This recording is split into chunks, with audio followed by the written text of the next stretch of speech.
ready for this. I'm very sorry. That's my dog. I was going to say that wasn't my dog that time. My dog always does that.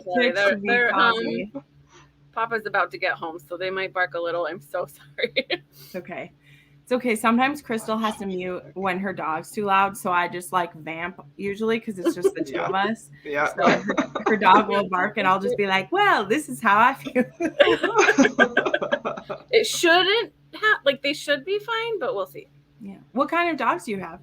I have a half Rottweiler, half Lab mix, and then a half Rottweiler, half Anatolian Shepherd.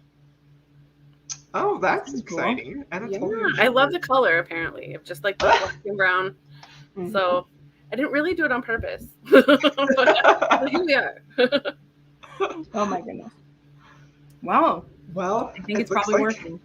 We are live. All right. So this is our 1 year anniversary of when we started our historical romance book club. And the first book that we picked was, All Scott and Bothered. All Scott and Bothered. All Scott and Bothered. And we just loved it and had a huge gush fest. Yeah. And so we thought it was Jen's idea to do one of our favorite books, The Highwayman, which we had both read and we know is a huge fan favorite for this month, and invite you to come and be on the show with us. So I'm going to highlight some comments here. Yeah. Happy anniversary, you guys. Oh, thank you. How exciting. I see you everywhere. Like, I see you on Instagram all the time. Like, look at that. Redheads. Yeah. I'm about it. Yeah. And we were like, because it's so funny. I was watching a couple clips of our like first one, and we were trying to be so like, we're gonna really have all these like, real deep questions we're gonna ask. And now we just like mostly gush about books. That's the fun part, right? We were trying to like rate it, like what do you feel like the hero is versus the heroine? How do you feel? And now we're just like, let's just gush about it. Well, we it's like we knew we'd be happy about this one, so we were like, not worried about it. Yay! Yeah. Oh, I'm glad everyone's here too. Yay, Tiffany! Tiffany's been working like a dog lately. Finally come hang out with us. She was ready 2 hours ahead of time. She posted. She's like, "Where are you guys?" I know. I've been waiting. What's happening? Let's see. I think I missed it.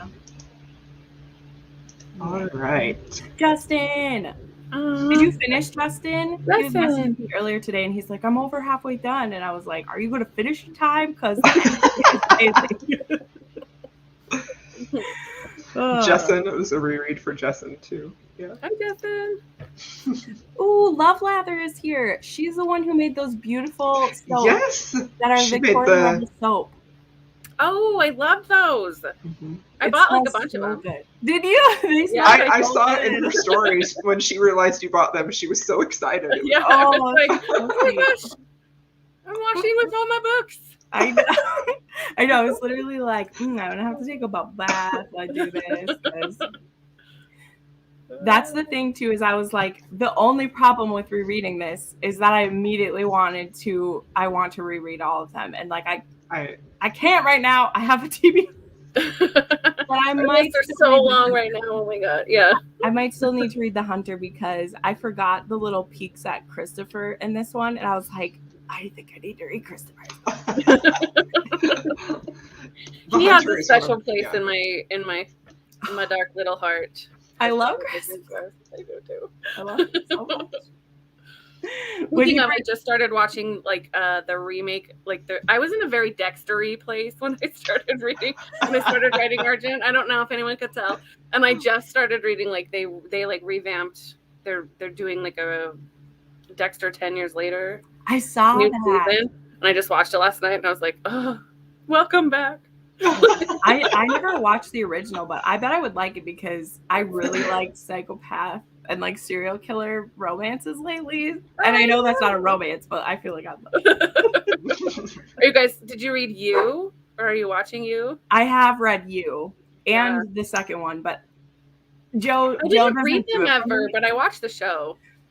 Yeah, So I read. So I don't know if we're supposed to say that as authors. Like, I didn't read the book. I watched the movie. It was a scary experience because it's all, it's written in second, like he's talking to you, so it's terrifying. Like, and I live on a first floor apartment with like what, so he'd be like, and you're on the first floor apartment, and I can just see right into your apartment. I'm just like, no.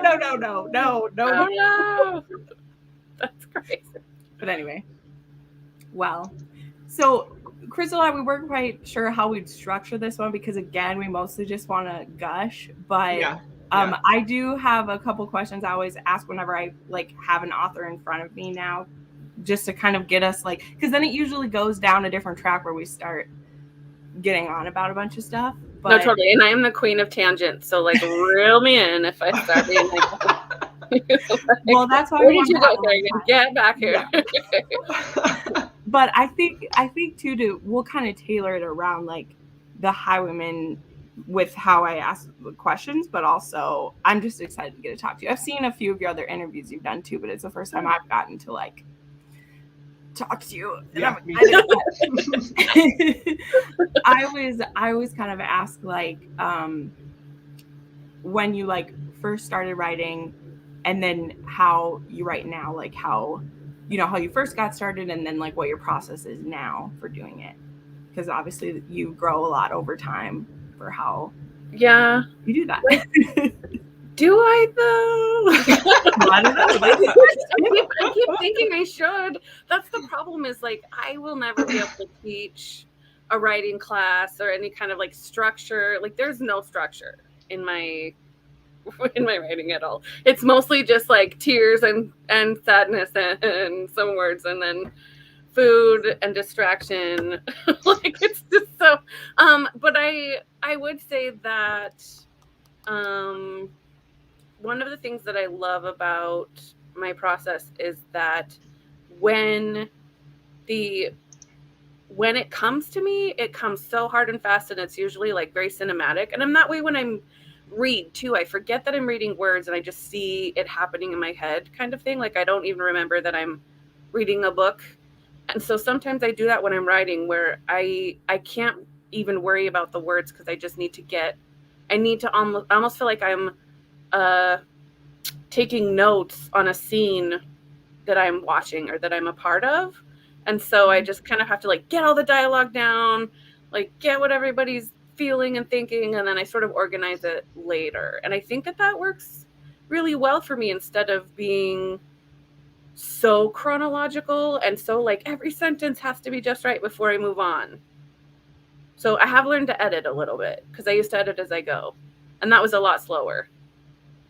So but there's really no, like I try to keep banking hours. I kind of hit the computer around 8 or 9, and then I just try to write a scene or half a scene depending on how long it is.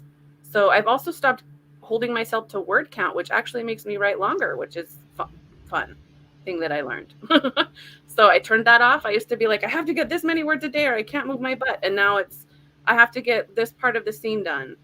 And sometimes it's a little bit short and sometimes it's a little bit longer, but I say I'm getting more words for the same amount of time, which is fun for me. So I love that. I love how you said that you see it like very like cinematically, because I feel like your books, and we read a lot of books, I think that's always how I feel when I read one of yours, is very like I'm there, I'm watching it. It feels like such a movie cinematic experience, and I just love that so much. Thank you. So, that's the best thing I could hear. Yeah. Wait till you read the Scott Betts' wife. The beginning of that book, Crystal, is straight out of a Western. It's amazing. I remember reading that. I was listening to it. I was like, oh, what's happening? I need to go back to America someday. Where did your idea for the Highwaymen come from? I don't think I've heard you tell that before. I'm trying to remember. I actually got a couple of questions that were exactly that on Instagram too. You? Everybody wants to know.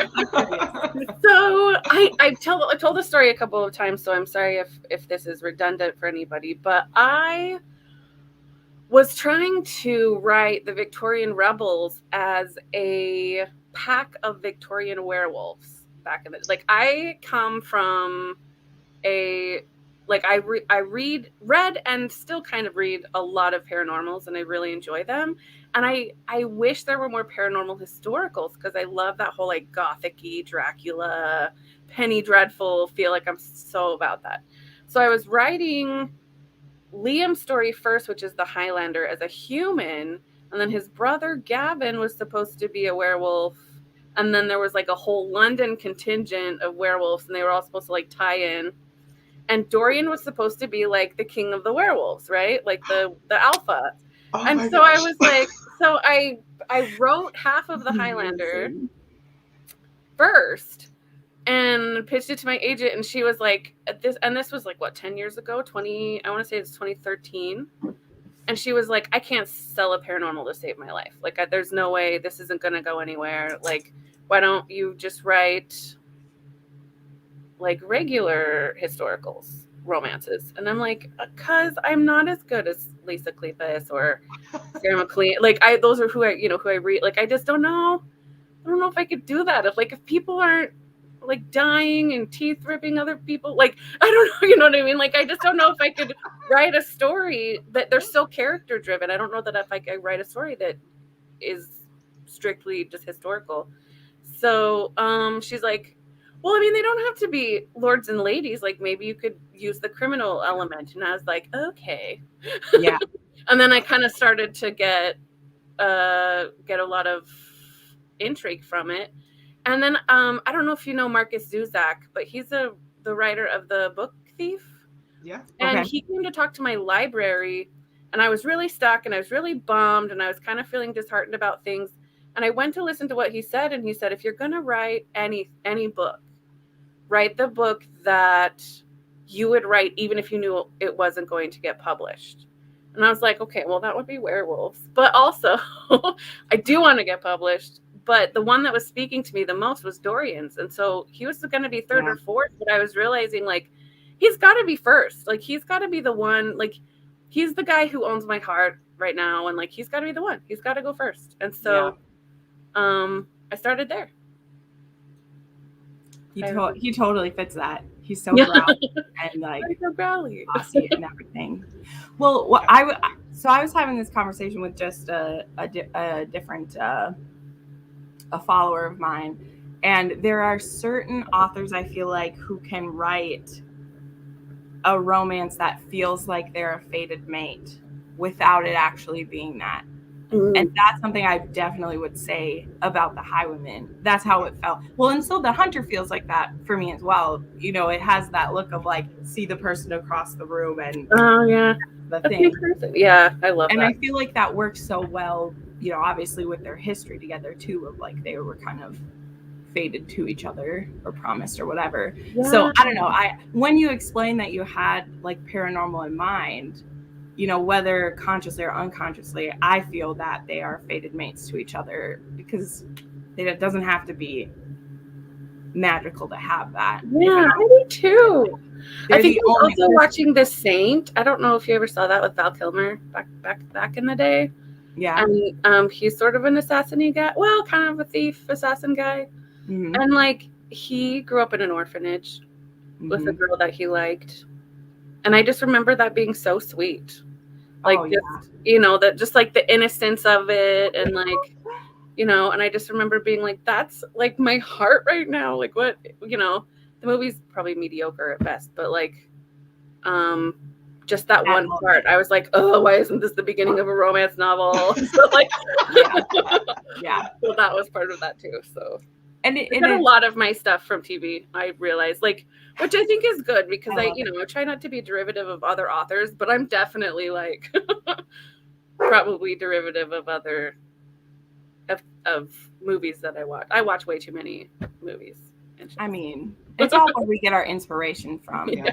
I haven't picked up on any of that, but I think they are so. I think all of your books are so unique. I feel like they really stand like on a different level than other historical romances out there. Like I feel like they're unique in just the feeling that you create in them, and also the stories. They're filled with action, a little bit of mystery, very steamy, but like I love the overwhelming emotion in here. And I got a couple of questions that said something around the lines of, her stories are so unique and deeply emotional.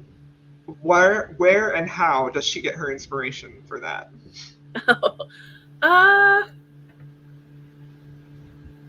I mean, I don't know.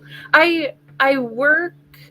I've done a lot of different jobs, and one of them was that I worked in law enforcement for a while at a prison, jail, county jail more, and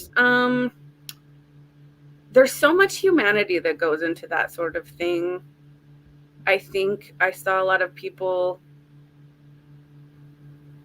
kind of at their worst, like both criminals and cops, and men kind of interacting in their sort of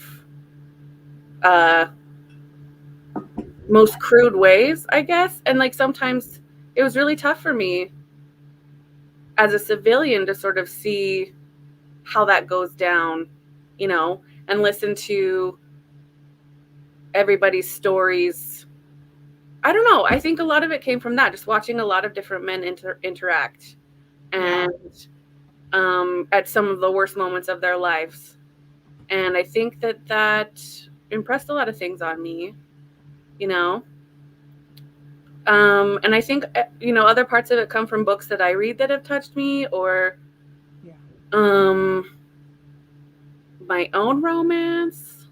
I don't know. You can get inspiration from anywhere, or like watching other people fall in love or go through something really hard or scary or traumatic. Like I think I draw from all of that. Yeah. But I think I don't know. Like I've been told that I could probably do that a little less in your face. Like sometimes I'll just put it out there. I don't think so. I love it.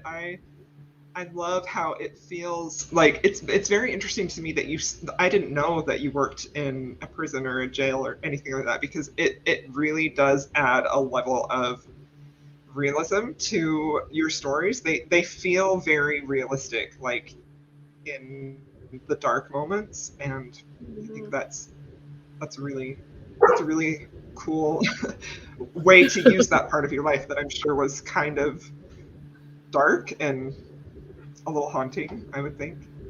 Sometimes, yeah. But a good experience overall, I mean, generally. Yeah. But I'm glad not to be doing it anymore. Yeah. Well, and one of the things I would say too that for me can make the romances so deep that you write is that factor that you write darker romance than some other people will touch, you know. Sure. Because for me, when you're in those more heightened situations, it's not just and this isn't to denigrate it, because obviously I love those books, but it isn't just a run-of-the-mill arranged marriage or story on the ton. Like, we're dealing in the underbelly of things. They're criminals, people who have been wronged by society, people trying to take back their part of society because they're like, well, I'm gonna play by my own rules now and be the king of the underworld, bitches. Yeah. And so that makes the love and the emotion like so much deeper when, in my opinion. You guys are gonna have to stop, or I'm gonna have to like turn sideways to get into the doors and stuff. It's so big, I'm gonna be like, my neck hurts. Well, no, but it's like, I mean, every book of yours that I've read, and I have read some of the paranormal ones as well. I've read your Berserkers and one of the Banshees. I've read the Banshees and the Berserkers, and I still have one of the other binds-ups left. Is that it combines so many of the things we love about historical, like the dress, the talk, the, you know, societal rules, but also just is so much grittier. And something both Crystal and I, we've talked about on this on this and other things, is that I think some authors are playing it too safe lately with the historicals coming out. Or they're trying to like teach a lesson in a really in-your-face kind of way. And what I appreciate is that I feel your women you write are very strong without it having to be in overtly saying like this is the way women need to be able to act. Well, guess what? Farrah just does it. She's working the job that she does. She's willing to stand up to who she thinks is the worst criminal she's ever seen. And like, I don't need to be told that she can hold her own. Like, she's just doing it, you know? Thank you. That was a long rant, but it's something that I struggle with. I struggle with it lately because historical romance is where my heart is a lot for romance, and a lot of books coming out this year. I'm like, I don't need to be told that I need to be a feminist. I am. Right. I always have been. Yeah, I think. I'm so sorry. It's my dog. I think my dog is so loud. We're dog lovers. I talk about this kind of thing a lot with some other author friends of mine, because we so appreciate, I don't want to say we, I'll say I, because I don't want to put it, but where the world is going right now, and like the movements that are happening in society, and that things are becoming more mainstream, and being kind and being inclusive is becoming more mainstream, and consent is all of that is like so important. Right.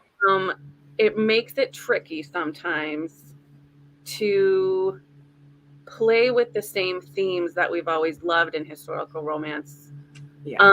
Or even some of the ways that men act that, like, in real life, present day, total red flags, you know what I mean? Right. Total not, not okay, probably never okay, but like, we're reading fantasy, right? So there's a hard time to, like, it's a difficult time right now to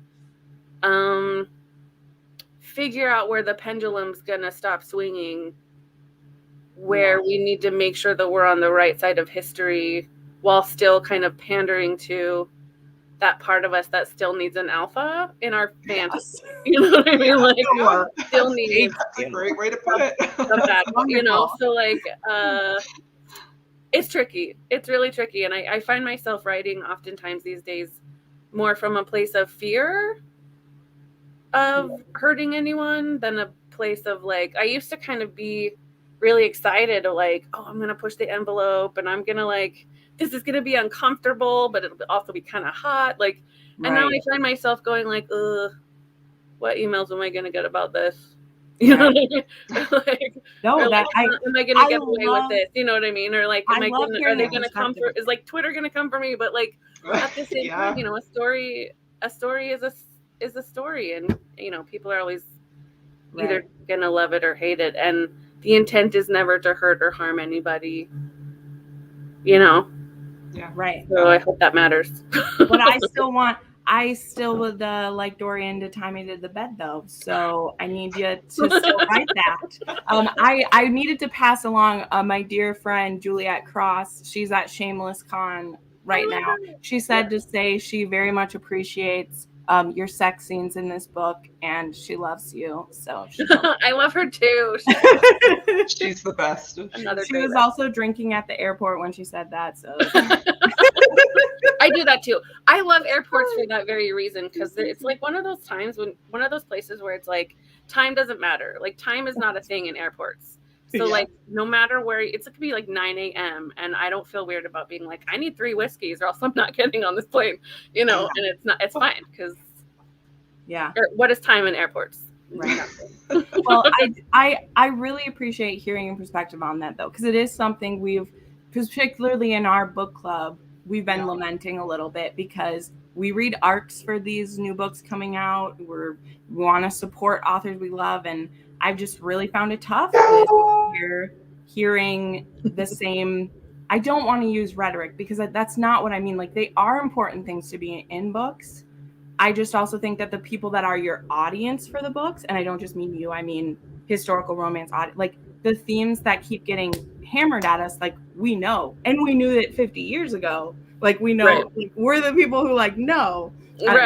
I appreciate hearing you say. Go ahead, Crystal. Sorry. And I really feel like when you said a good story is a good story, like, I was going to comment, I feel like the thing that makes that work is when it's a part of the story. It's great storytelling that makes those themes come through and shine through. And I feel like that has to be such a difficult, I mean, I don't know. I've dabbled in writing. That's just as, you know, the bucket list type of thing, but it was very difficult. But I can imagine that that's really hard to have something that you want to tell, but like you have to have a convincing story first, and so to have all of those elements in there, which I feel like you really excel at. Like, I'm sorry, I'm just gonna gush at you, Kerrigan, because I love you, but just got you on here. I'm not good at this. That must be so challenging, but that is something that I just love about your books, is that it never feels like it's just something that's inserted in there. It feels like such a part of the characters and such a part of the story that I feel like I just am swept away. So those are the kind of books that all of the books, the historicals that I've read this year, the new releases that I've loved, it's because they've done that. Like, it's been story and characters first, and some of them have had really powerful messages too. Yes, yeah, I agree. Well, I like a good arc, and so if everybody starts out already pretty impeachable, like, where are you going to go sometimes? You know, that's another thing that's kind of difficult for me. Like, I read a lot of the sort of twisty thrillers that are out lately, you know, and I keep thinking about, like, who do we and genre readers, I think, are a little bit different when it comes to like sci-fi, mystery, and romance, and they do expect a little bit more of a sparkly hero than like a gritty, sometimes real. But like, I keep thinking about how, for me personally, fun and interesting moral ambiguity can be, and just how bad somebody can be before you get to, you know, like my favorite example is Jaime Lannister. Like, for a moment, you know, he's like sort of raping his sister and a baby killer or whatever, and then by the time it's over, you're like, oh, he's a pretty good guy.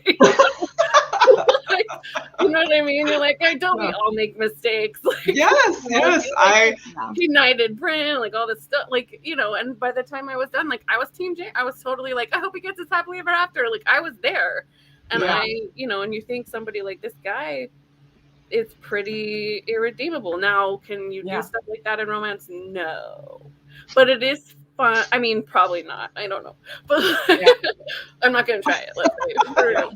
But that's why I love it. Is pretty interesting.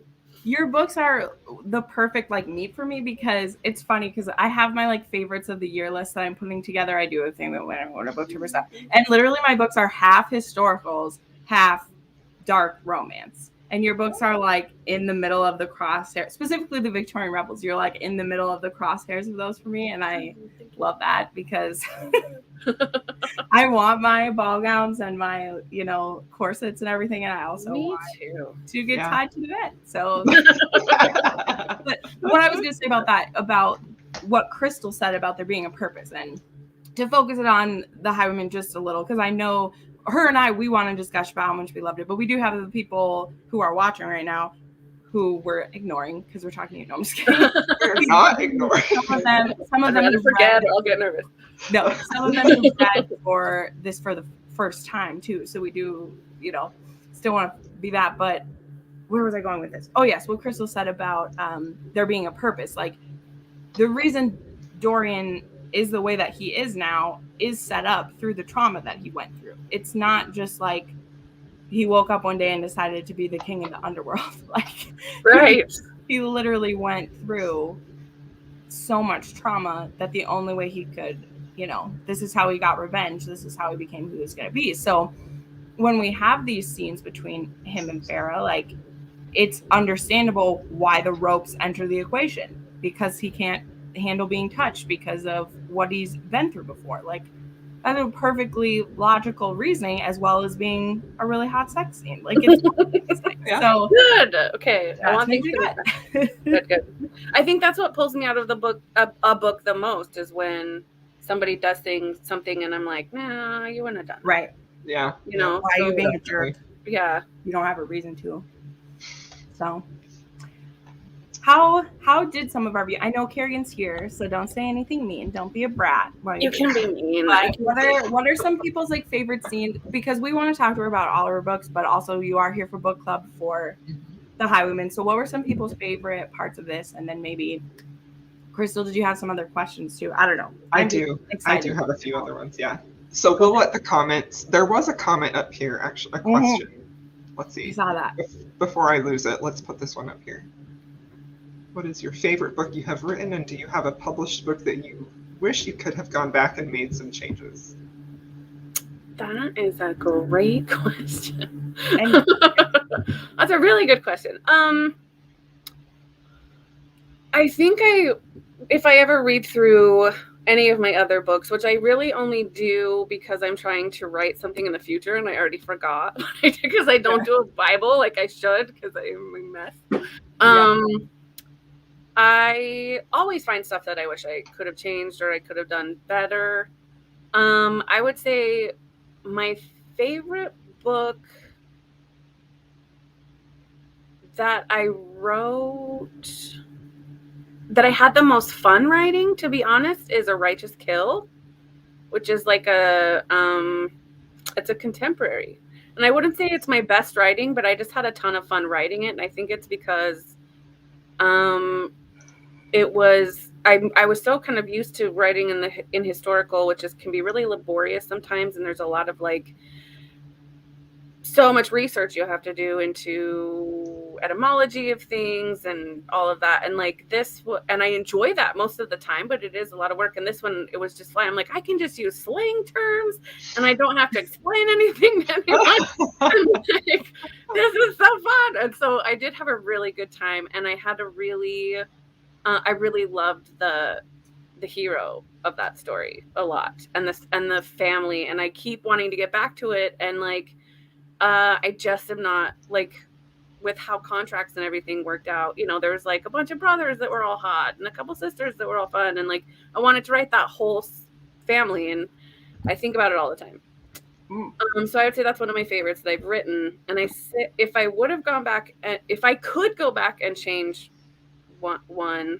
just one, there are probably a lot of things I would change, but like I wrote All Scott and Bothered initially.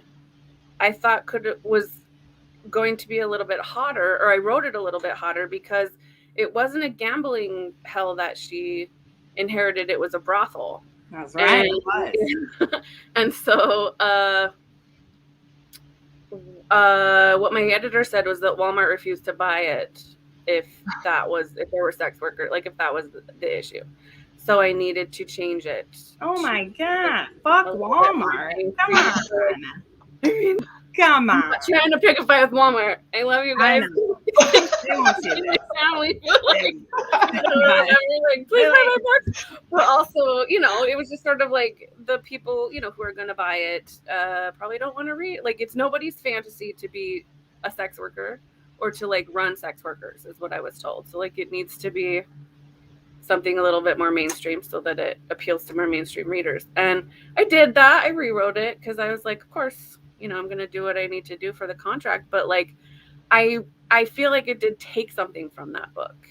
Sure. And from the subsequent book, because I had to sort of like change who was the bad guy. Like, it was just different, it just kind of the whole series ended up being a little bit different than I initially planned, just because you tweak that one thing, which is weird. But sure. So I would, if I could, or if I ever get the rights back, I feel like I might want to go back. Yeah, I was going to say, how long does that take? I don't know, honestly. That is that's really a great interesting. answer. I have no idea. I mean, we love that book, but that would have been. Yeah, I adore that book. I'm so nuts about the grump. Like, I don't know if I do this too much, but that like the grumpy sunshine thing, I just. Oh my gosh, I my favorite thing. I never get tired of it.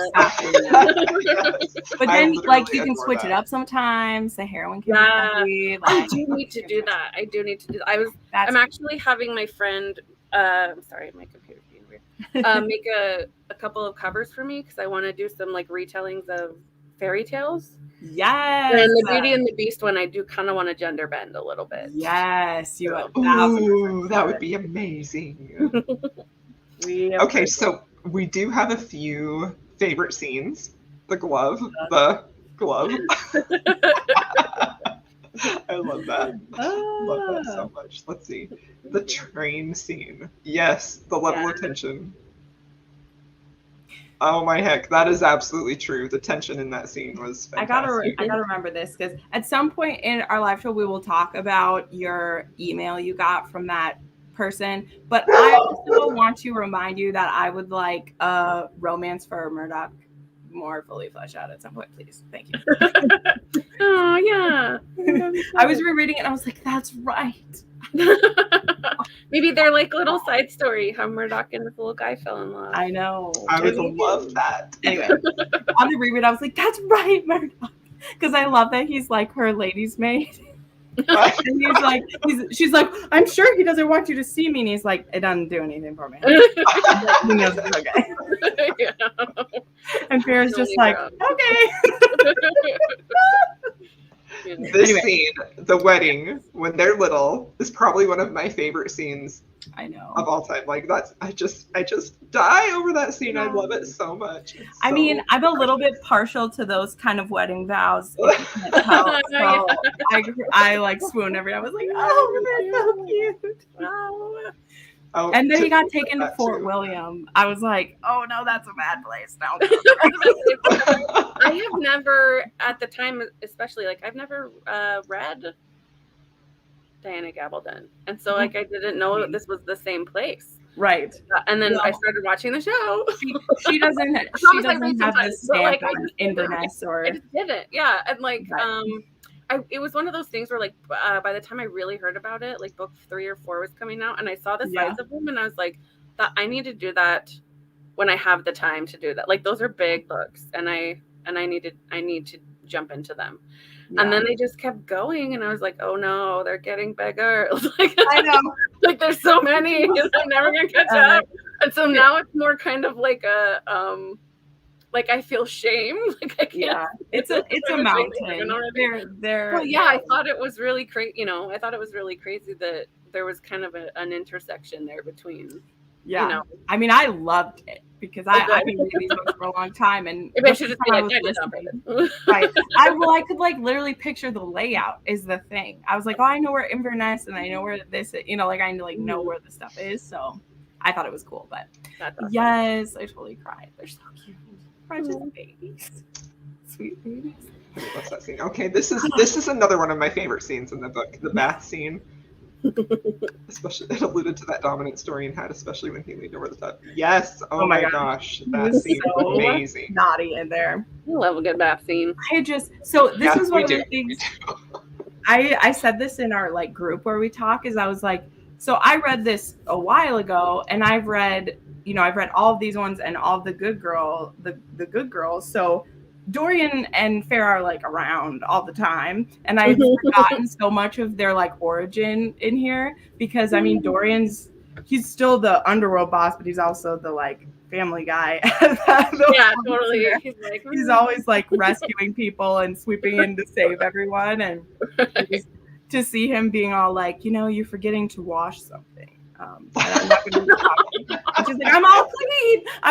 And he's like, I don't think you so not. Anyway, this is a great comment right here. I love this because I think that it wasn't a surprise for me, like because everybody when I read this book in March of 2020, right when the pandemic happened, and this book saved my sanity so much. Like this was such a wonderful escape to go to. Like I even commented on there was this Twitter thread I think Kristen Ashley had going of what books got you through quarantine, and I was like the Highwayman, like 100%. But so like I had heard people talking about it before then, and so I sort of knew the twist, but I love that it was surprising too.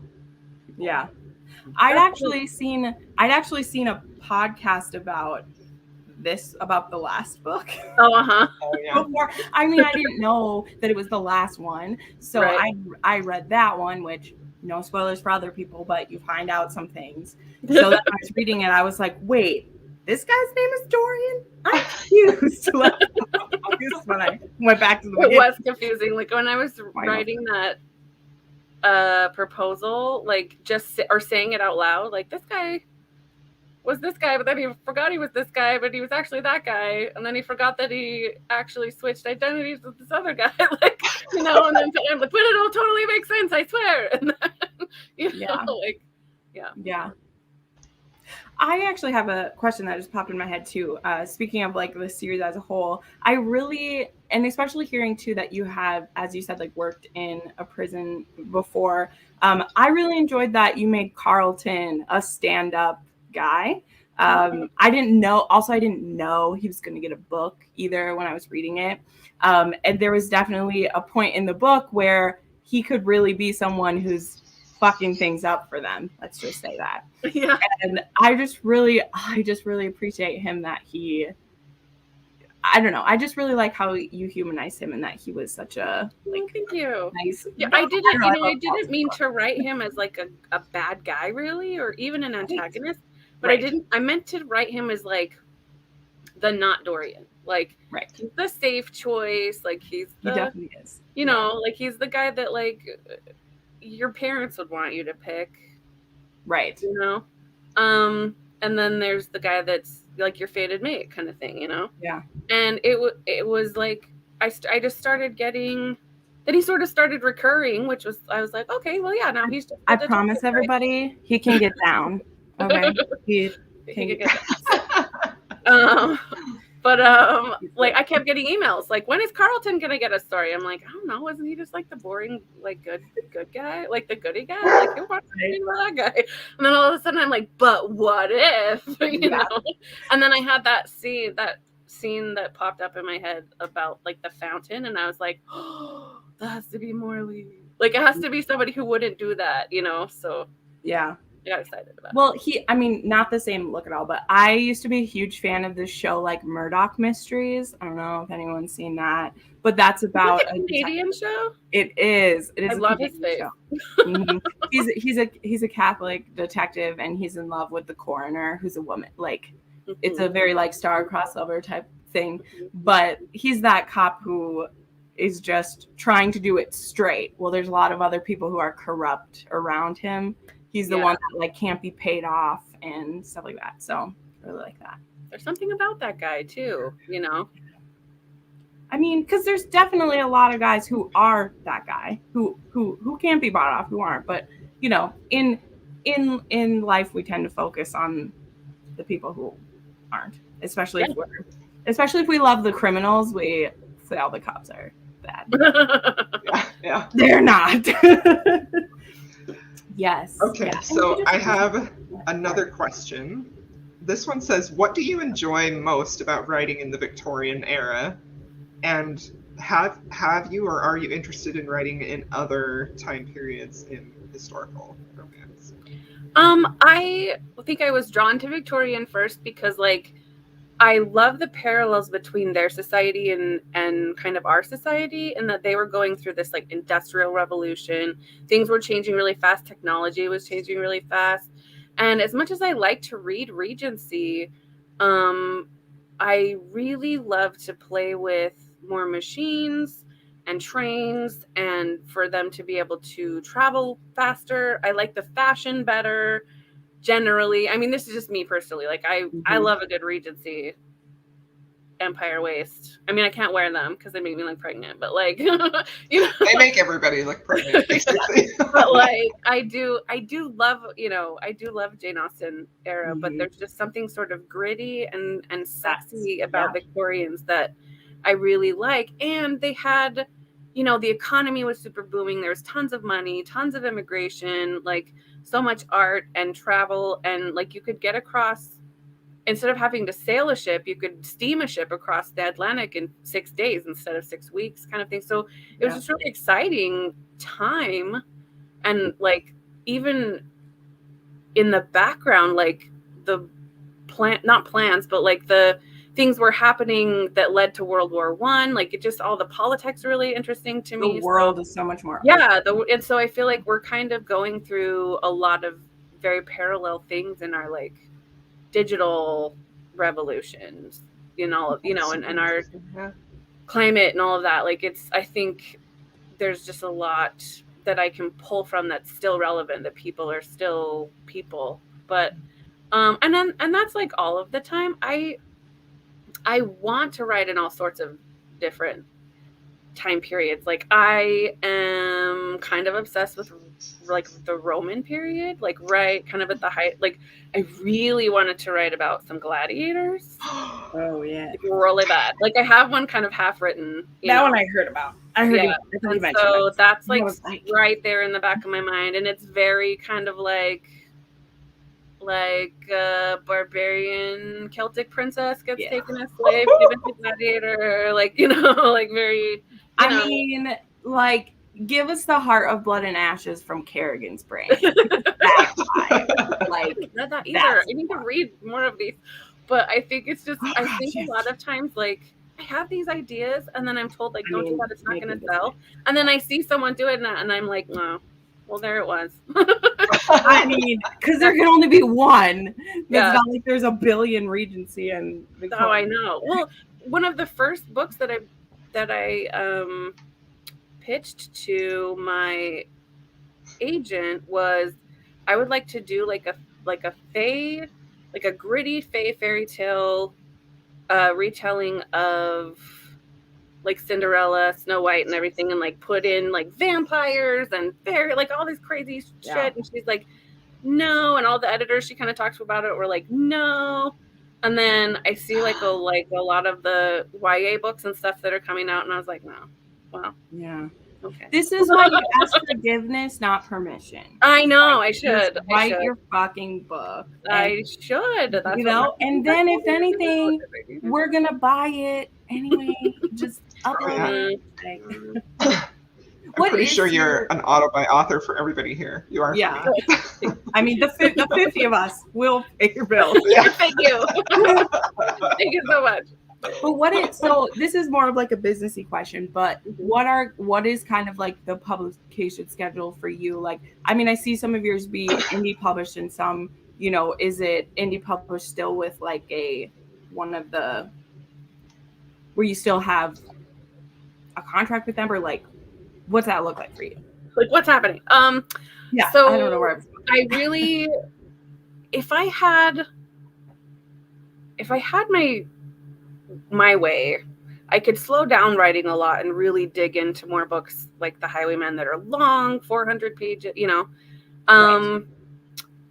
But it's just kind of increasingly more difficult to make a living that way. Like, unless you are sort of at the top of the lists there, if you don't publish often, like the one book a year, 2 books a year publishing schedule just doesn't cut it super well until you have a certain amount of books out, I feel like. So I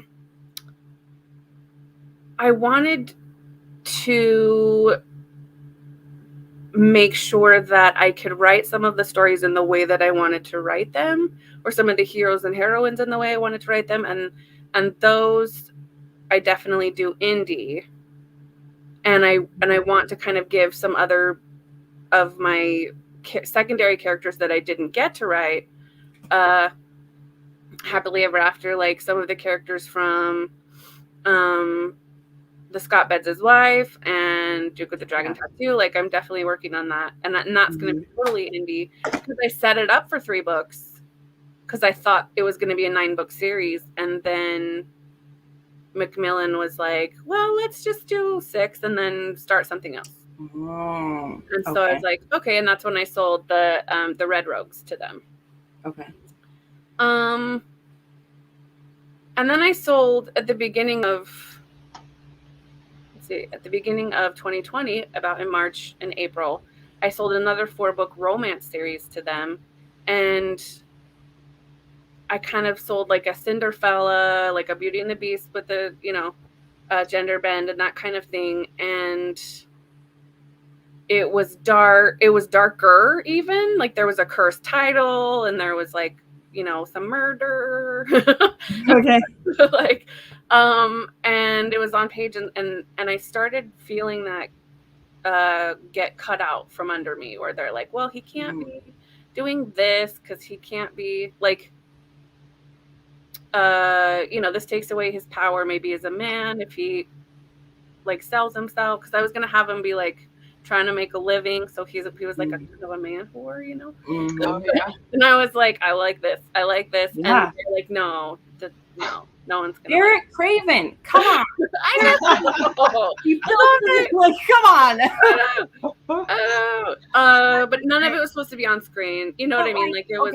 There's just so much of what I wanted to do with the series that they were like, no, don't do that. No, don't do that. No, he can't do that. Not now, not these days. Right. So I kind of got to the point where I was like, I think I'm just gonna go indie. Yeah. And just give my advance back, because I don't know if I can write these stories like. Right. If you're taking that away. Right. Like how they're supposed to be. And my publisher came back to me and said, well, what do you want to write?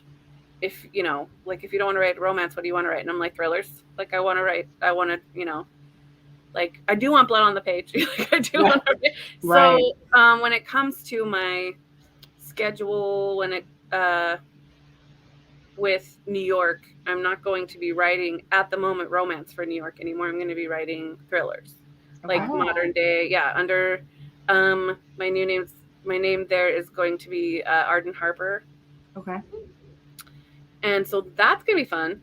Yeah. And then I'm keeping romance and some of my Victorian mysteries that I want to do them with an indie publisher, which is Oliver Hebert Books, because I have carte blanche to do what I want, but I still get the really good covers. I get, really great editors, and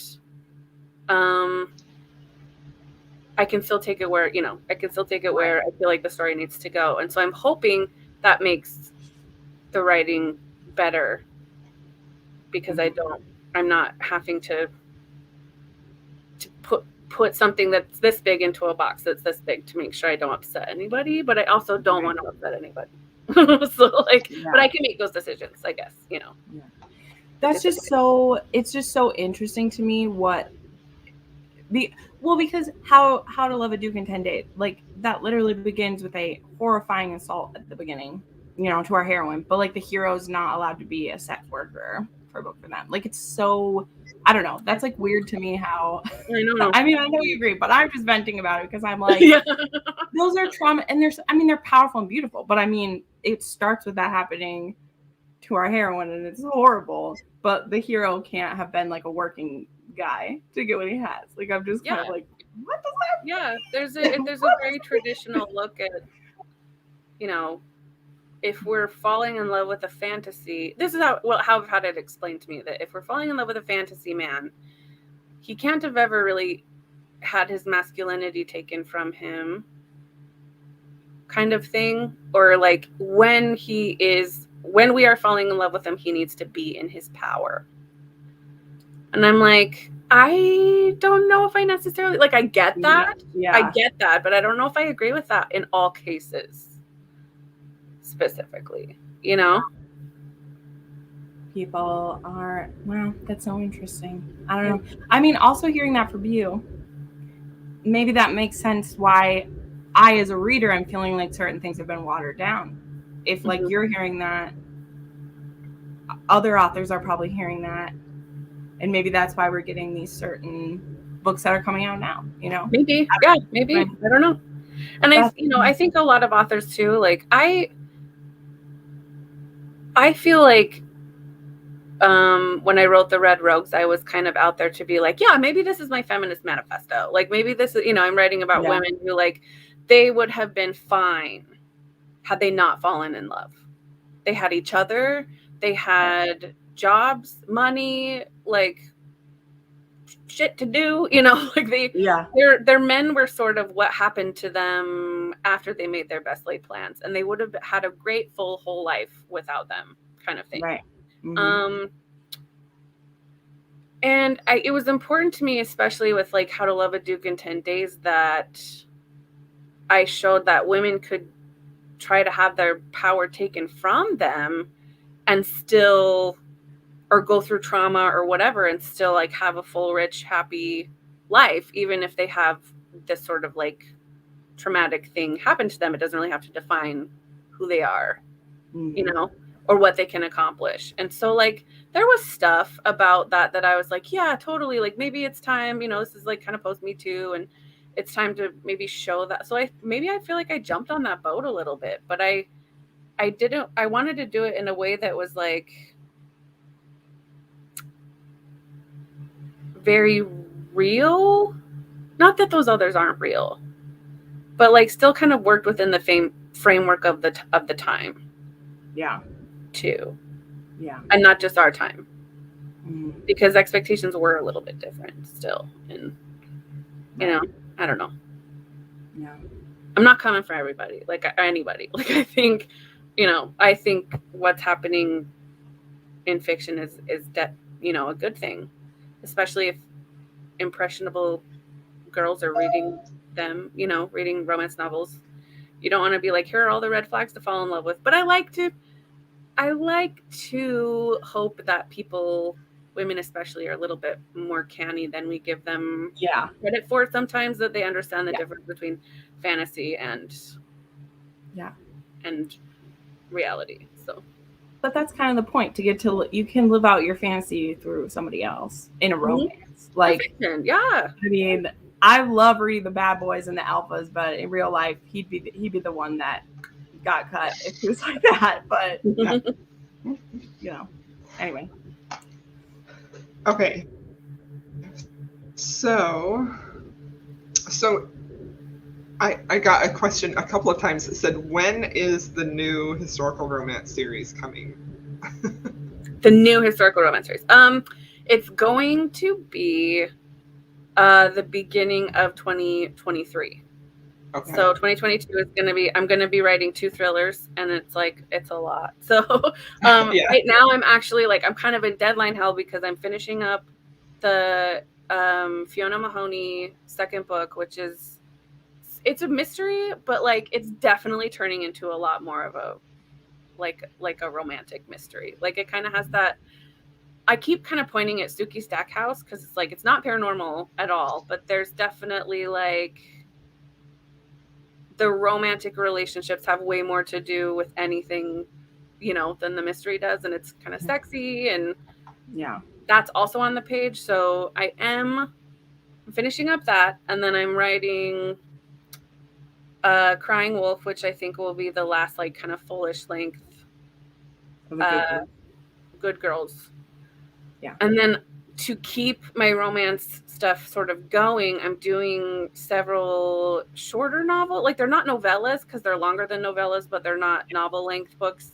But I'm writing for anthologies with Emily Howard and Stacey Reed and Christy Caldwell and Jana McGregor and maybe a couple other people.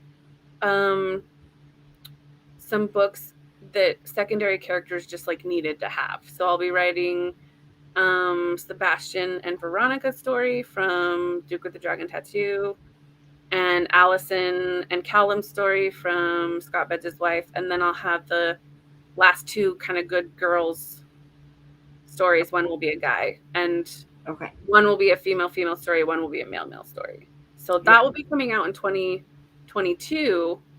So we'll actually have like 1, 2, 3, 4, 5, 6 releases in 2022. Wow. And that will be romance, but a lot of it will be kind of tying up everything that, you know, the Victorian Rebels that didn't feel finished or tied up, and then the Good Girls and Fiona. Yeah. I love the Good Girls. Thank you so much. Yeah. And then I'll be starting at the end of 2022, which will be coming out in 2023. The next really full length, you know, like in-depth books, and I'm thinking it's 3 or 4, and it's going to be about like a cursed title, and it's going to be that sort of gender bendy fairy tales. Thank you. Like I totally those are never. All the words left. Yeah. There are never too many of those. Like I'll take fairy tale retellings all the time, like all the time. Yeah, and they'll still be Victorian, you know, so they'll still be. Yeah. I love it. Yeah, but yeah, Some of my damsels will be dudes. Give it to me. Yeah. Yeah. Charles is like, we want all the mixes of everything. I want all those things. I mean, I've heard that Rake I'd Like to F is going to have those mixers, Charles. That's what I'm hearing from the people in that anthology. Yeah. Oh, yeah. Ava Lee, hers is a MMF. And then I think there's a MM in there. There's a MFM and then an FF, I think, in that. That's amazing. So, I love that. Mm-hmm. I just love it.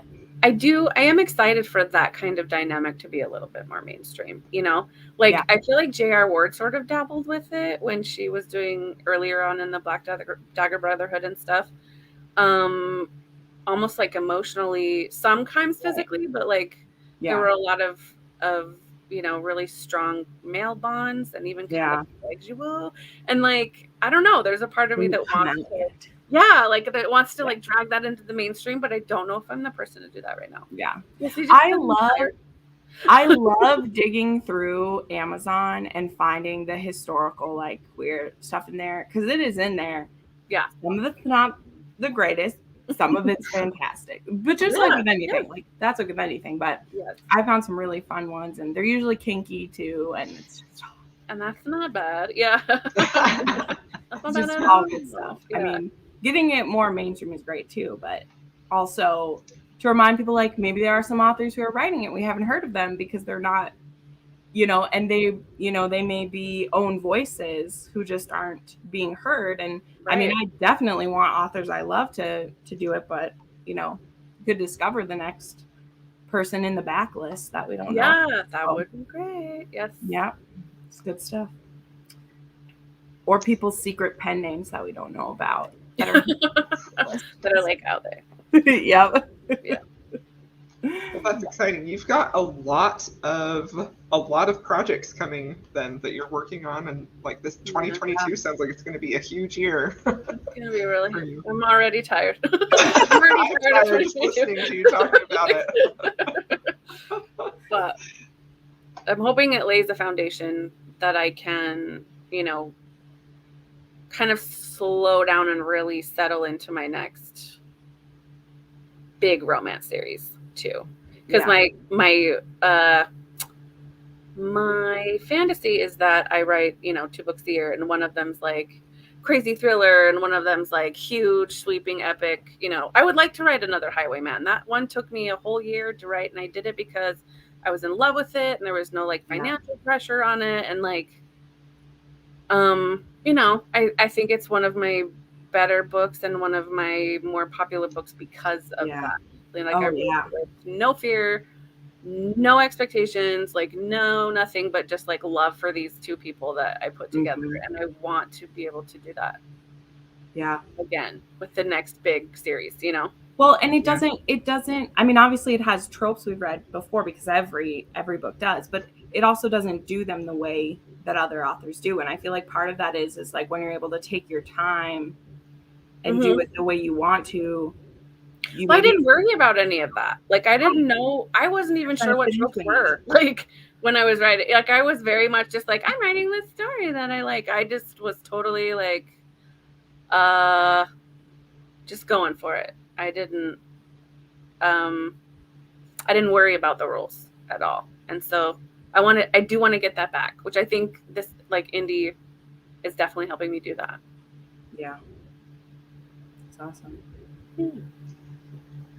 So you're part of the Big Duke Energy anthology that comes out March of 2022, right? Yeah. So that one is Sebastian's story. And that's so on Goodreads it says that it's 8 in the Victorian Rebels series, but yeah, I guess it is. I mean, it's kind of 8. That's where it gets complicated, I guess. And I had to make this decision with what? Well, because I was the Victorian Rebels is the Good Girls, it literally. There's sort of a spin-off now, and I don't even know.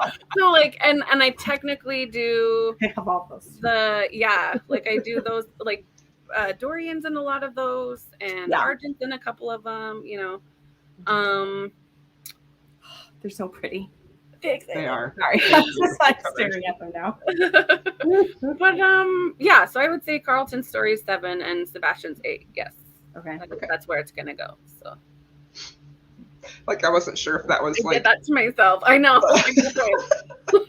I'm sorry, I'm confusing it. This is just who I am.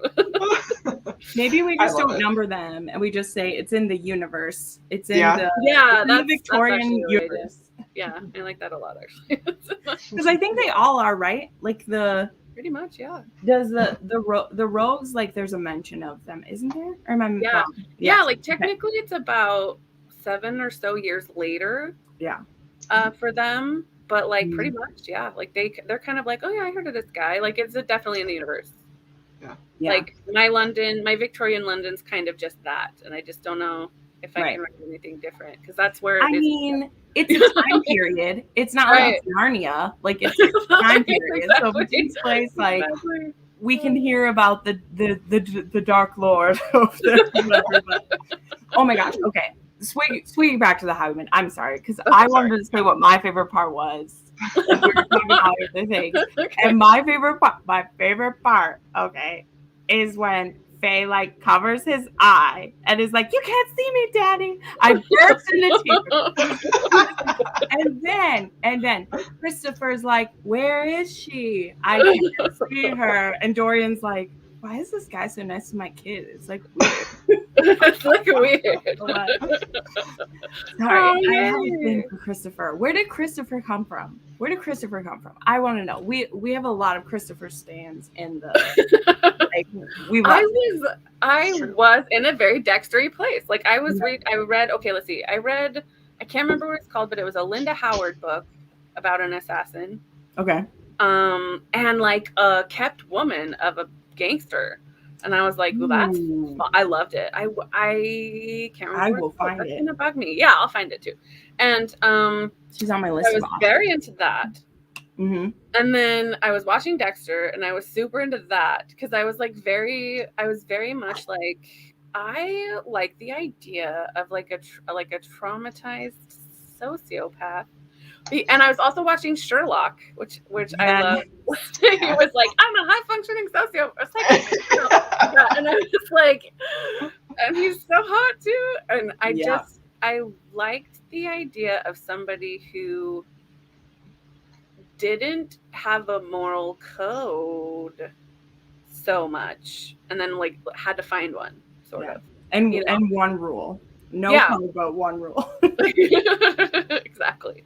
Yeah. And why that was like, I really like I like that. And I personally have been diagnosed with like an attachment disorder stemming from a trauma, etc. So like I kind of thought it would be cool to normalize that a little bit. Like, I'm not a sociopath. I don't murder people in real life. But like but like it's an appropriate outlet.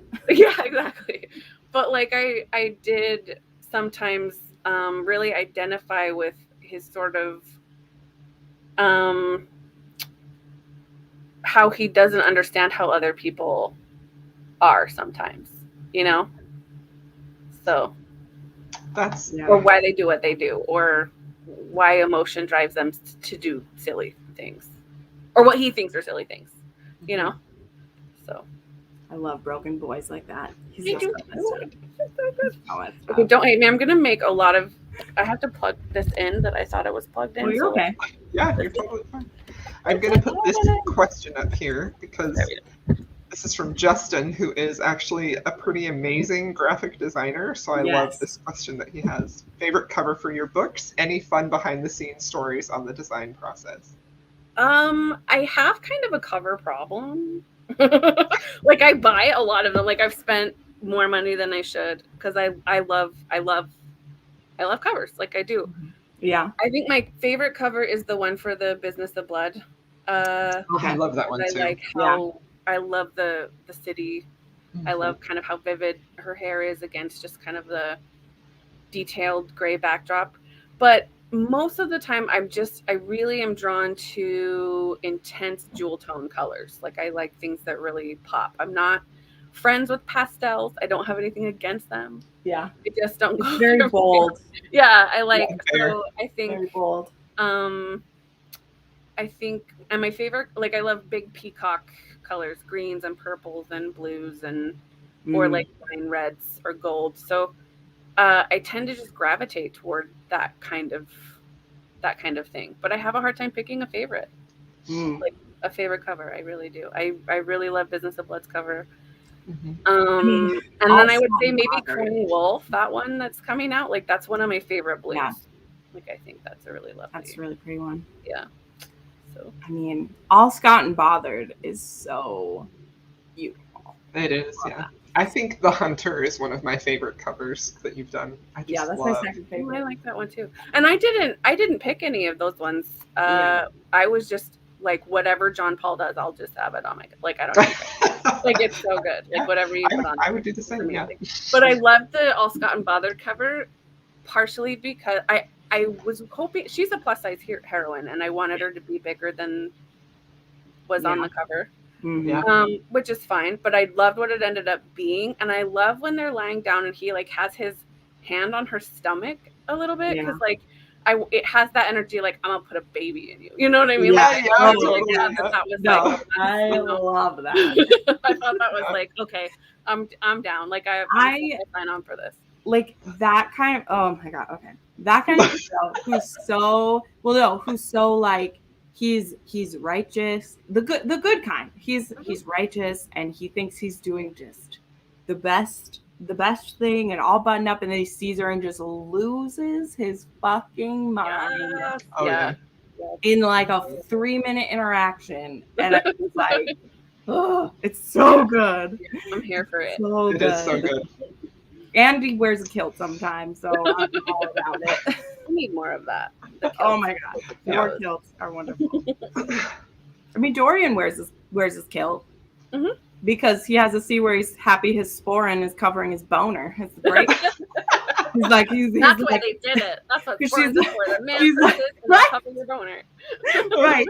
They're multi-purpose tools. Because she's like, I think you're a bit attracted. He's like, what? No. It's a great scene. Okay, so this was a good question, and I think we talked a little bit, but what is the hardest part for you when you're writing a series? What's the most difficult part there? Stopping. What? Stopping. Sometimes it's remember, like I have a really shit memory, and so sometimes it's like remembering in book 4 like what happened in book 1, you know, where I'm like, oh no, do I have to go read this to make sure that I'm saying this, like that I'm remembering this correctly, or is this out of order or time, like, oh, and I need this one information, and I'm like, I don't even know where to put that in the book, so do I have to go through all 400 pages remember what this one guy said this one time to this other guy, because if I don't find it, a reader will. Oh, yeah. You know what I mean? So like, I need to be better, but like I'm not an organized human in that way. So I would say that's probably one of the worst about writing a series. And being impatient to get to the next book too, a lot of times. There's a part usually in a book where it gets hard, and you're in the middle of it and you feel like you've been doing this forever, and that maybe it's not working, and I'm like, really wish I could just start that next book that I'm excited about that's new and shiny over there, you know. And you can't. You have to finish, you know, you have to write the end, and the end's the hardest for me. Like writing the end is the hardest for me, and sometimes I think people know it because I get, you know, some of my feedback is like, oh, that end seemed rushed or whatever, and I'm like, I don't want it to end. That's why, like, I don't, or by the time I write the end, I want this to be over, and I want these guys to have a really, you know, like they've deserved their happy ending now, and I want to get to the next couple. Like I'm really excited to move on. So that's a little bit of my ADD brain that's like can't sit with something sometimes. So I would say that's the hardest. So that kind of goes into the next question that I got was, who is your favorite couple that you've written? Do you have a favorite? Do I have a favorite? I mean, no.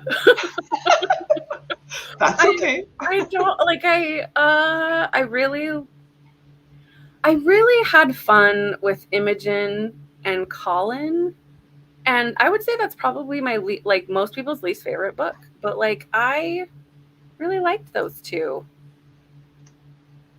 And I liked how kind of like goofy and she was, and how she was kind of caught in this lie that she told. And like, I love that sort of next door neighbor thing. I loved it. I loved writing that book. And like, I would say that they're some of my favorite couples. But there's all like, I think the thing that always pops into my mind first is Christopher and Millie. Like, I just love them. Yeah. I just love them. Yeah. That is so interesting to hear. Like, really. I love that. I mean, I love that it is, because he was the hardest one for me to love of everybody. And so I love, but I love hearing your reasoning why. I was like, man, maybe I need to reread that and give it a different like look at it, you know? So I think my problem, okay, and here's a question, here's an answer to another thing. I think one of the things I didn't do right with that book is give them an epilogue. Like with the Duke. I think if I could have given them more of like a happy ever after and shown him more in love and kind of venerated for a little bit more in his eyes, like spent some more time with them being happy together. I think that might have changed some people's minds. Like, I did a little too much of a job making him an asshole. Right.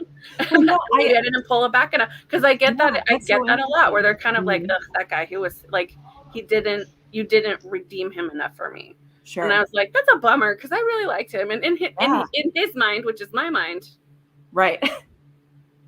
I know what he thought. I just didn't portray it, I don't think. Right. I think it's fascinating, because one of the things I've said over and over through this is just like, I love how obsessed the heroes are with like, that's my favorite. My favorite heroes are the ones who are the most like, and he was the one who's the most frustrating for me, because I was like, why are you being such a dick? But you know, there's always gonna be here. So it's cool to hear you say that, though. I mean, next time I read it, I'll give him a more of a, be like, okay, just remember, he's just fighting it. He's fighting it too hard, and I don't think I showed the fight, like the other part of the fight. Right. Like, I think I outwardly showed him being like, I'm not going to love this woman. She fucking sucks. And then I didn't show the like, but really, I'm already in love part, you know? I'm sure that's hard as it is. Well, it's like you said, in his mind, which is your mind, you know it. But if it's not on the page, like, we're not going to know it. Exactly. Because I can only read what you did. That's why I like feedback. Like, people say, don't read your bad critiques or your bad reviews. And I'm like, I don't know. I kind of do. Because I look for consistency, right? You know, and that's not just people being mean. Yeah, like, well, you know, I mean, everyone has their opinions. It's true. Like, someone who's a big fan of yours and you like know it. If you see them not like something, you're like, this isn't a person who's just trashing my book. Totally, yeah, and I like they're honestly, you know, So. And if a lot of people are saying the same thing, then obviously, it's not their problem; it's my problem. So I want to learn from that, you know. Right. Well, cool. I mean, that's awesome. It's interesting. I mean, I don't in general hear. Also, like, the Duke is so hard to find now too. Like a copy of it.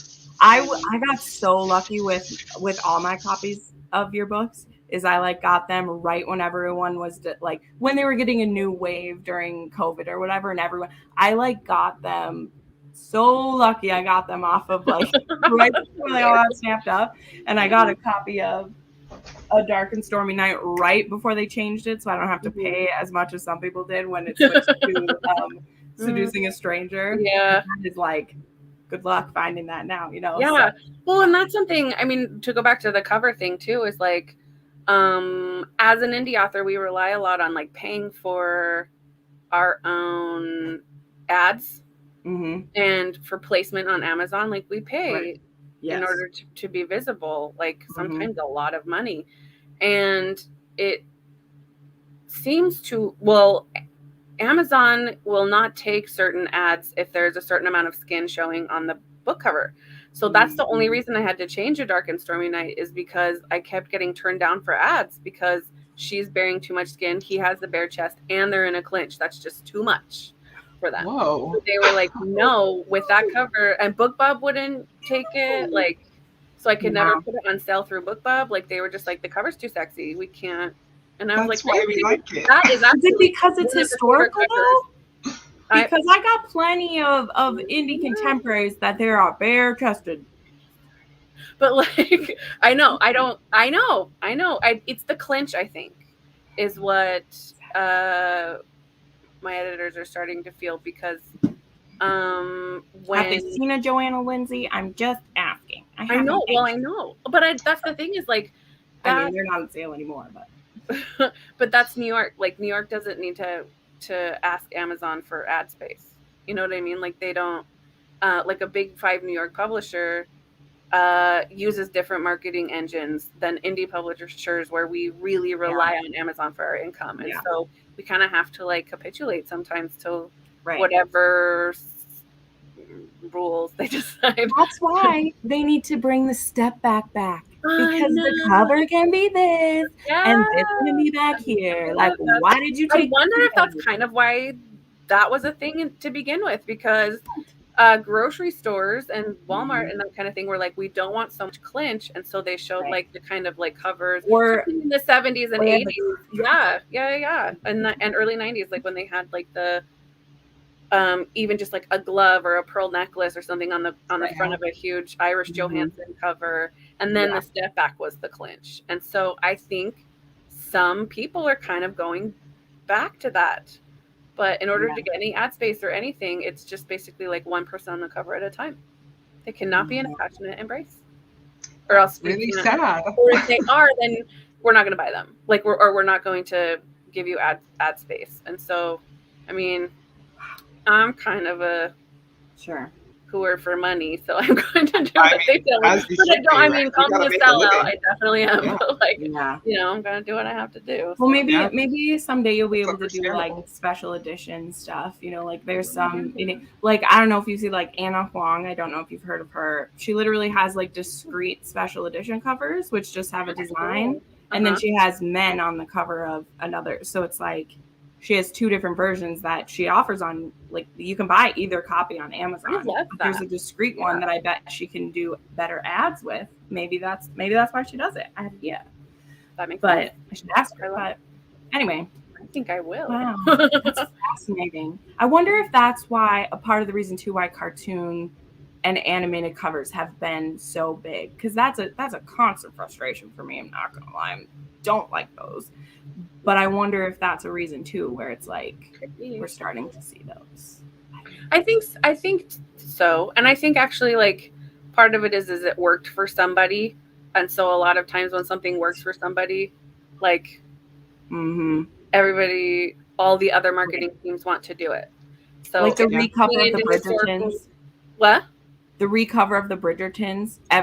There's a ton of historicals coming out with the exact same design. You'll start seeing cover trends in that way. So I think it started kind of in rom-com contemporary, and it worked for them. So people who did like lighthearted romance contemporary started working for them. And then I want to say it was Evie Dunmore that started sort of doing the kind of bleeding that into historicals, and then it worked for her. Yeah. And so I think a lot of people are starting to kind of play with that, because maybe too Amazon likes that a little better. I don't know. Or maybe people buy it a little better. I don't know. But I'm always going to have kind of a special fondness for that, like old school bodice rippery, like sexy, silky cover. I just am. Well, and part of it is if anyone can have on their Kindle, you know, I purposely collect books. I do. Yeah. Almost every book that I buy, it is for me to advertise and to show to other people for pictures. Like, I either read it on an audiobook or on my phone. I rarely am actually reading the physical book. Not that I don't like to, I don't have the time. No, totally. Yeah, I'm kind of the same way. So to say that it's not like you have to hold the book in front of people. Why can't I have the cover that I want so that I can have it? I don't know. I know. want to get into one of those meetings. Some Karen somewhere, right? Or Karens. Probably What do you do? Like, what are they called? I remember seeing something about it where it was Jazz. like a jazz hands of Karens or a murder of Karens. Like a Lululemon of Karens. Write Amazon and say, I hand my Kindle to my kid. And if the front ad cover is this really sexy cover, and my kid's trying to play like they're, because I buy romance sometimes, like then the ads targeting me are too sexual for my children to see on my Kindle, and that kind of thing is what I think is what I have been told is the likelihood of that happening. So, they have kid Kindles now. I know. Get him one of those. They make it now. I know. I feel like you see a nip. You know what I mean? Yeah. Like, I don't know. That's you got to do. Well, I have Carlton, and I'm not giving him up, so they can just do. That's like one of the things I'm saddest about, because I would say if you would have asked me about what my favorite cover is, it was a hands down a Dark and Stormy Nights cover. Yeah. So, it's really Well, any other questions, Jen? I think I've covered all the Instagram ones. Yeah. Otherwise, we were going to announce our next 3 reads, Kerrigan. See if maybe we want to do book. I want to hear them. Yes. I forgot all about that, Jen. Yeah. Oh, go right I have them. I'm excited. So okay, yeah. Go ahead. We're announcing our winter reads that we're going to have, everybody. So very excited. The one we are going to read in December is going to be My American Duchess by Eloisa James. I do love that. I was already showing this off. Yeah. This is a standalone of hers. It kind of connects with some other ones, but we can read this one as a standalone, and I'm very excited about it. So that will be December. January is going to be Ravishing the Heiress by Sherry Thomas, which there's another book club also doing this soon, but that's okay. We'll read it, and then we can go to both people's book clubs. Yeah, great. Lots of chat about that. That'll be great. I'm very nervous about this one, y'all, but I'm excited because I know this one involves cheating in here, so I'm scared, but I'm excited. Who cheats? Is it her or is it him? Well, it's an arranged marriage, and he had an established mistress that he doesn't want to give up, and she says that's fine, like we'll do this. So it's like it's okay, but also I'm nervous because if anybody could pull it off, it's Sherry Thomas. She's a genius. Right. And that's happened in some mafia books that you love too. Oh, well, absolutely. And the Fated Mates did podcast and this, it was good, but I've only read her YA stuff. I've read she has a fantasy YA series. I had no idea. What is it? I didn't even know that. Yeah, it's called the Element Trilogy. It's about mages and dragons, and I loved it as a teen. And then I found out she's a historical romance. But anyway, we're gonna read this. I read her mysteries, but I haven't. Yeah. I've read her historicals before. Like some of yours. Yeah. Oh, you have? Okay. I'm very excited. I just got my copy in last night. I got lucky. And then in February, Crystal was very nice to allow us to do this one. I'm very excited. I'm excited. Oh, we're going to do Annie's song, which I have the step back. And isn't it just the wow? I'm excited but scared. It's my pain. heart. It hurts. It hurts. Have you heard about this one, Kerrigan? I haven't. I feel like there's something interesting in there that I need to read. It looks old school. Like I haven't seen anything from her for like a while. Yeah, this is one of her older ones. This one came out in 96, and the heroine is deaf, but she's considered, it's literally, she's called the idiot girl. Wow. And in the prologue of this book, she gets raped. Wow. And the brother of her rapist marries her and banishes his brother away. So that's the setup of this. That sounds intense. I am on board. And sign me up. I'm buying it tonight. This is one of my favorite reads of the year, and so I was like, "What do you think?" Crystal was like, "We can do Annie's song." I was like, "Okay, I will." Love it. I love it. It's definitely a book club type of book because you're gonna need to talk about it after. Like you're gonna need I'm really excited for all of those. I think they're gonna be great. This is like I read all of Eloise's books. I read her, Julia Quinn, and Catherine Coulter were my like first romance. Yeah. And this is one of my favorite ones of all of them. I love this one. So okay. I'm gonna pick that one up. There's puppies involved. I'll just say that. So puppies. I love puppies. I mean, if the hero's holding a puppy, like how can you not fall in love? I mean, he's pretty great. He's pretty great. And I love an American in London story because everyone always is like, oh, they're so uncouth, but we want their money. I love that kind of. Yes, me too. Yeah, I love that kind of. That's so good. Mm-hmm. Shameless self-promotion. Crying Wolf is definitely that. Yes. Yes, that is exciting. Yeah. Well, but anyway, so we're very excited for the next season of those. And thank you so much for coming on. This was so much thank you so much, Kerrigan. This was so fun. I know. Love I want to come to book club every week. I mean, you definitely can come back sometime. We'll love it. You can just come and watch while you're writing. You can come in. Yeah. Totally. We're so excited. You keep me company. Other people. You're amazing. You're fabulous. Thank you so much, Kerrigan. This was a ton of fun. And thanks everybody for watching and for all the great comments. And we'll see you next month. Goodbye.